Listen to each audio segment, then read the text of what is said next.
બનેલી મહિલા સાથે મિત્રતા કેળવી તેના ફોટા મેળવી વાયરલ કરવાની ધમકી આપી કરોડો પડાવનાર આરોપીએ વધુ 7 જેટલી દીકરીઓને શિકાર બનાવી હોવાનું સામે આવ્યું છે। અમેરિકામાં ડોક્ટર બનેલી મહિલાને બ્લેકમેલ કરવાનો મામલો આરોપી ગુરુપ્રસાદ અપ્પા નાયડુ વિરુદ્ધ હૈદરાબાદના પોલીસ સ્ટેશનમાં કુલ ₹32 લાખ છેતરપિંડીની ફરિયાદ નોંધાવાઈ છે। આ પહેલા સુરત સાયબર સેલ દ્વારા ગત 26 સપ્ટેમ્બર 2024ના રોજ ચેન્નાઈ ખાતેથી આરોપી ગુરુપ્રસાદની ધરપકડ કરી હતી। જે મામલે નામદાર કોર્ટમાં હાજર ફર્ધર રિમાન્ડ મેળવવામાં આવ્યા હતા। આ રિમાન્ડ દરમિયાન કુલ 9 જેટલી દીકરીઓ સાયબર ફ્રોડનો શિકાર બની હોવાનું સામે આવ્યું છે।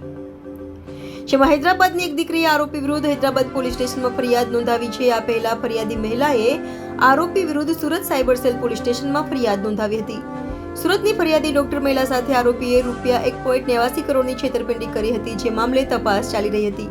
આ તપાસ દરમિયાન પોલીસે આરોપીને ચેન્નઈથી ધરપકડ કરી હતી। ફિગ્મા નામની એક એપ્લિકેશનનો એ સ્ક્રીનશોટને બેંક બેલેન્સને ચેન્જ કરવા માટે સ્ક્રીનશોટનો એડિટ કરવા માટે ઉપયોગ કરતો હતો। આ ઉપરાંત માય ટેલ્સ્ટ્રા, ન્યુમેરો, માય ઓપ્ટસ જેવી અલગ અલગ એપ્લિકેશનનો યુઝ કરીને એ પોતાના વર્ચ્યુઅલ નંબર અલગ અલગ ક્રિએટ કરતો હતો, જેનાથી એ ભોગ બનનારાઓનો સંપર્ક કરતો હતો। આ ઉપરાંત પ્રોટોન VPN એપ્લિકેશનનો પણ યુઝ કરીને પોતાનું લોકેશન ભારતમાં નહીં પરંતુ બહારની કન્ટ્રીમાં બતાવતો હતો। અને આરોપીના મોબાઈલમાં ફેક GPS નામની એપ્લિકેશન પણ મળી આવેલ છે।